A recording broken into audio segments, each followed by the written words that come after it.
Durante uma forte tempestade, um navio de cruzeiro com mais de 1.000 pessoas perde energia.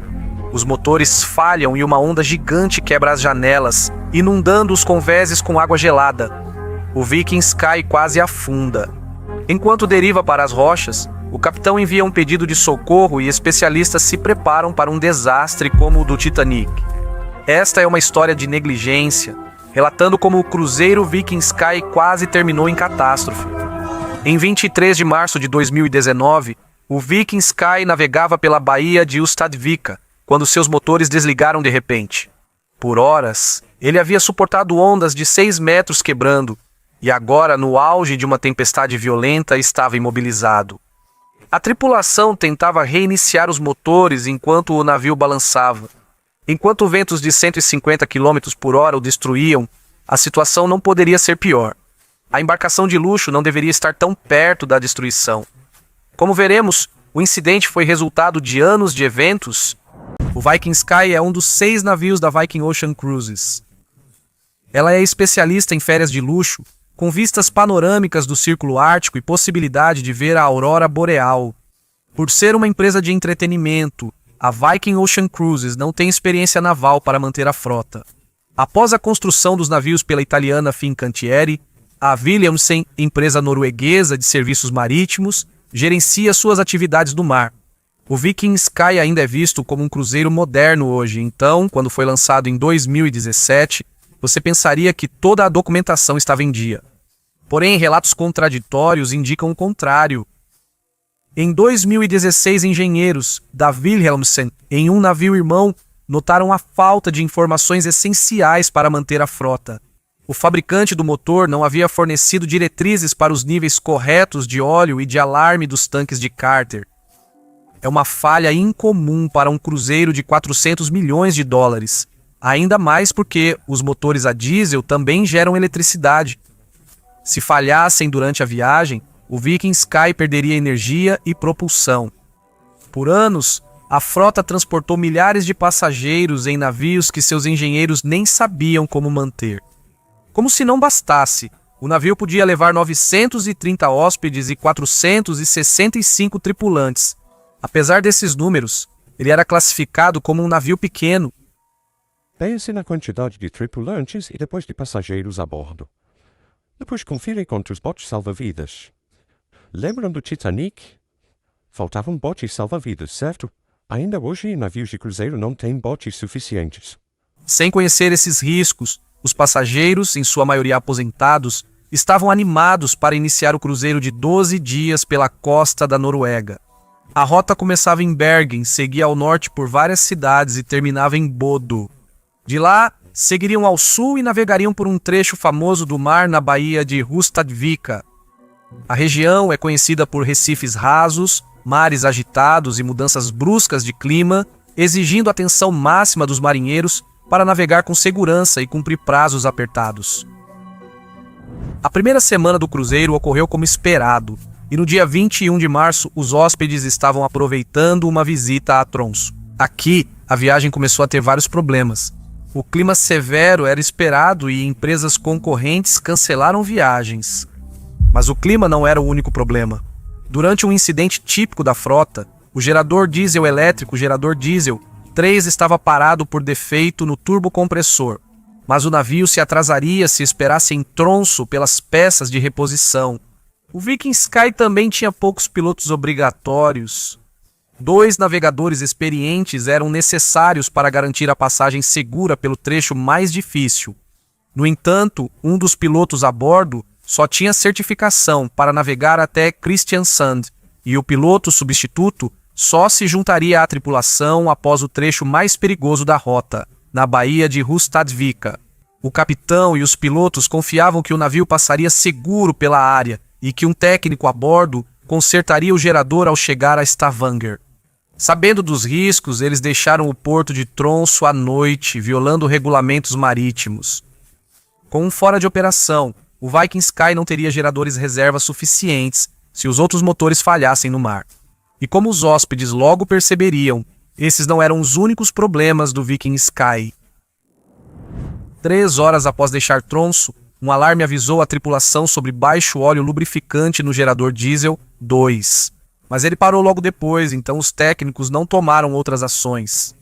O tempo, neste ponto da viagem, estava bom, e à medida que o dia avançava, a tripulação na ponte monitorava de perto o aumento da velocidade dos ventos.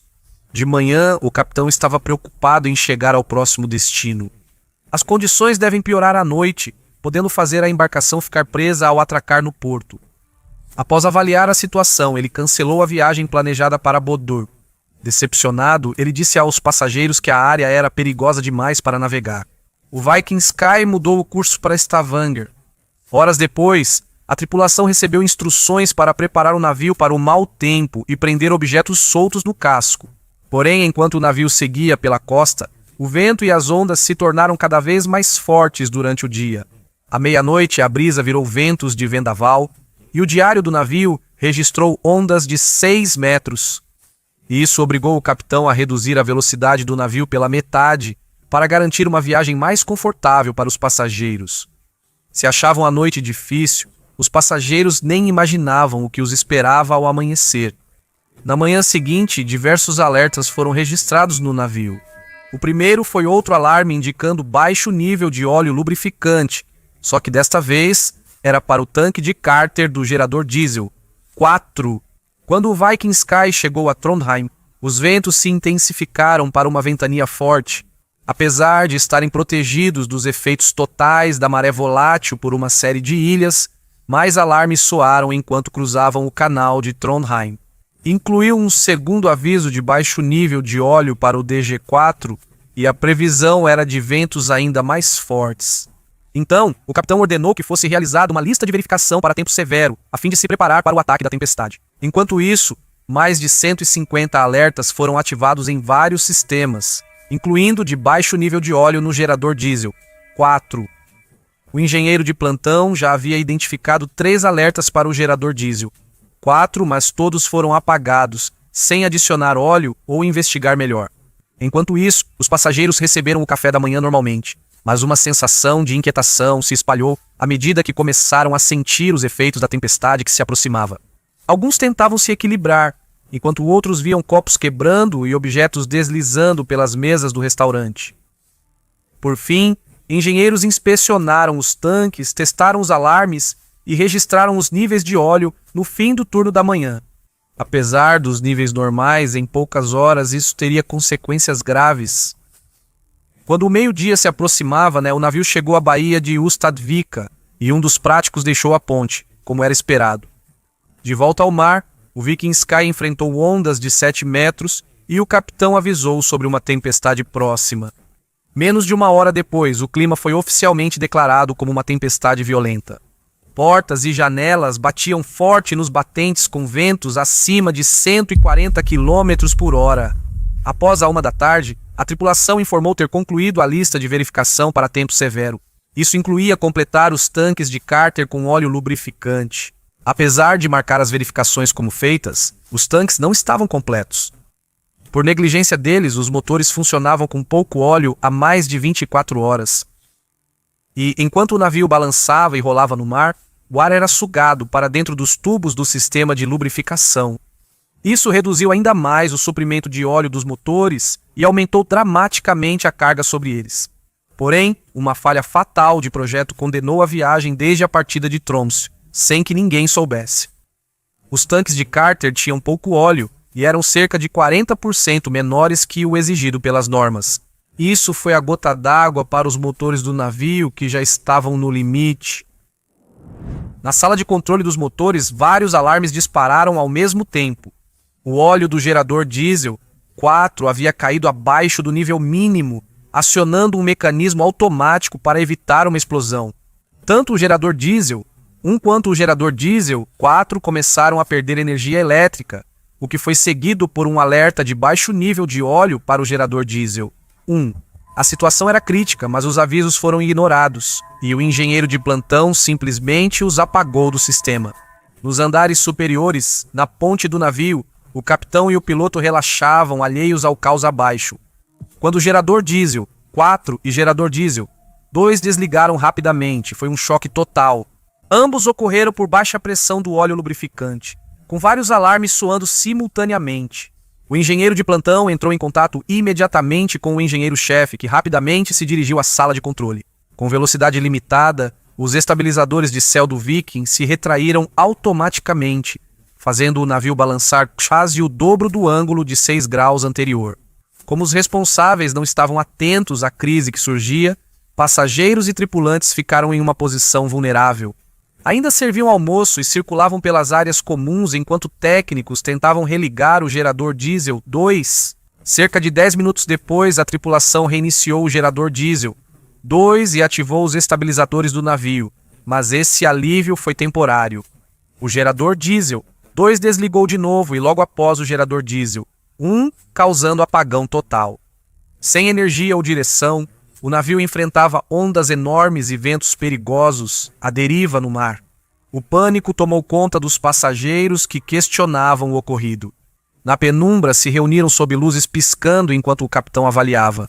Um membro da equipe relata a experiência. Tudo estava quebrado. Pratos, copos, móveis. Na sala de controle, a equipe enfrentava dificuldades com o alarme mal projetado. Até 1000 alertas soaram ao mesmo tempo, mas muitos deles eram para sistemas menores, confundindo os engenheiros sobre o que realmente estava errado. Quando o capitão chamou os engenheiros, eles não souberam estimar o tempo para restaurar a energia. Com o navio à deriva para a costa, ele enviou um pedido de socorro urgente. Mayday, Mayday, Mayday. Aqui é o Viking Sky. Os motores falharam em condições de tempestade. 100 metros das rochas. Solicitamos assistência imediata. A guarda costeira da Noruega recebeu o chamado e agiu rápido, enviando barcos para ajudar. Com o socorro a caminho, o capitão tentou parar o navio, lançando ambas as âncoras que bateram no fundo do mar com um estrondo rápido e assustador. Elas não seguraram na grande ondulação, e o Viking Sky continuou à deriva, danificando as âncoras ao serem arrastadas pelo fundo do mar. Enquanto os passageiros temiam por suas vidas, a tripulação lutava desesperadamente para religar os motores. Eles finalmente perceberam que o problema era a baixa pressão do óleo e começaram a transferir óleo para os tanques de Carter. Devido ao treinamento inadequado, eles não praticaram restaurar a energia sem gerador reserva, e as etapas para reiniciar os motores foram feitas fora de ordem. Um piloto comunicou-se com os socorristas enquanto o capitão preparava a embarcação para a evacuação. Senhoras e senhores, este é o sinal geral de emergência. Tripulação, dirijam-se à sua posição de emergência. Para todos os hóspedes, por favor, dirijam-se aos seus postos de reunião neste momento. Postos de reunião A ou B. Para seu crédito, os passageiros mantiveram a calma, então os engenheiros trouxeram boas notícias. Eles reiniciaram o gerador diesel 2 e restauraram a energia limitada na embarcação, permitindo uma chance de ligar os motores das hélices. No entanto, pouco tempo depois, o Viking Sky derivou sobre uma rocha com apenas 4 metros de distância do navio. Especialistas alertaram que em poucos minutos poderia ter ocorrido um dos maiores desastres marítimos modernos. Meia hora depois, enquanto aguardavam resgate, uma onda gigante atingiu o navio perto do segundo ponto de encontro. Ela quebrou as janelas e arrancou uma pesada porta de metal, permitindo a entrada de água gelada no navio. Algumas pessoas sofreram ferimentos por estilhaços e objetos soltos, incluindo fratura no pescoço causada por uma porta. Se a situação não fosse logo resolvida, centenas poderiam morrer congeladas no mar hostil. Um passageiro a bordo do cruzeiro descreve a experiência. Eu acabei deslizando pelo chão, e então quando o navio balançou de volta, eu voltei. E eu acabei embaixo de uma mesa, e a mesa estava prendendo minha perna lá embaixo, e eu estava com água até o pescoço. Diante da urgência, a guarda costeira não conseguiu prender cabos de reboque para estabilizar o navio, que adernava até 30 graus. Sem alternativa, voltaram à costa, e a guarda costeira resgatou os passageiros com 6 helicópteros. Eles chegaram ao Viking Sky logo após a água invadir o casco e priorizaram os hóspedes feridos e vulneráveis. O progresso era constante, mas os socorristas só avançavam conforme as condições, então içaram 2 passageiros por vez para agilizar. Durante a hora seguinte, gerador diesel 1 e gerador diesel 2 foram reativados. Isso finalmente deu ao Viking Sky uma chance de evitar os baixios, mesmo em velocidade modesta. Pouco depois, uma embarcação da guarda costeira e o rebocador Vivax chegaram ao navio. Aliviados, todos ajudaram o capitão a afastar-se do Recife. Apesar disso, o navio continuou em perigo e o Vivax não conseguiu rebocar o Viking Sky para um lugar seguro. Outro rebocador foi chamado para ajudar, mas demoraria para chegar. Enquanto o navio seguia para águas profundas, o gerador diesel 2 desligou por baixa pressão de óleo, mas os engenheiros resolveram rapidamente. Agora, todos os 3 geradores estavam funcionando e, em um local relativamente seguro, a evacuação continuou durante a noite. Nas primeiras horas de 24 de março, o rebocador Ocean Response chegou ao local. Cerca de 1.100 pessoas ainda estavam isoladas, mesmo com os socorristas trabalhando sem parar. Com frio e molhados, eles estavam presos há quase 13 horas, esperando pelo amanhecer e pelo fim desse sofrimento. Quando o sol nasceu, a tempestade diminuiu e cabos de reboque dos 2 rebocadores foram presos ao casco do Viking Sky. A tripulação estabilizou a embarcação com o mar calmo e o resgate foi encerrado logo após. Em um esforço gigantesco, 460 pessoas foram evacuadas do navio. A âncora de estibordo, danificada e impossível de ser içada, foi cortada, e o Viking Sky seguiu lentamente até Molde para atracar. Ele chegou no final da tarde e os passageiros restantes e toda a tripulação agradeceram a Deus por terem sobrevivido. O presidente da Viking Ocean Cruises pediu desculpas pessoalmente aos passageiros, que receberam reembolso total. Poderia ter sido uma situação ruim, e somos muito gratos ao capitão. Após a viagem, a Viking Ocean Cruises relatou danos graves nas janelas do lado direito estibordo do navio. Algumas foram destruídas, houve tensão na estrutura e danos superficiais do navio. A investigação do incidente apontou falhas de projeto e a falta de manutenção do nível de óleo como as principais causas. Mais de 14 recomendações foram feitas, como tanques redesenhados e melhorias para garantir a navegabilidade do navio. Wilhelmsen e cruzeiros oceânicos Viking também foram criticados por sua contribuição para o desastre. Destacam-se a saída do porto em Tronço, o treinamento insuficiente da equipe para blackouts e a ausência de 2 pilotos certificados durante todo o trajeto. Ambos atualizaram o treinamento da equipe e criaram novos procedimentos para monitorar e responder a alarmes. Eles também alteraram as políticas da empresa para garantir que os navios e a equipe de pilotos estivessem em conformidade com os regulamentos. 18 pessoas ficaram feridas, com apenas um caso grave. Mesmo com o incidente, cruzeiros continuam sendo uma das formas mais seguras de viajar, e felizmente não houve vítimas fatais. Se gostou do vídeo, deixe um like e comente para apoiar o canal.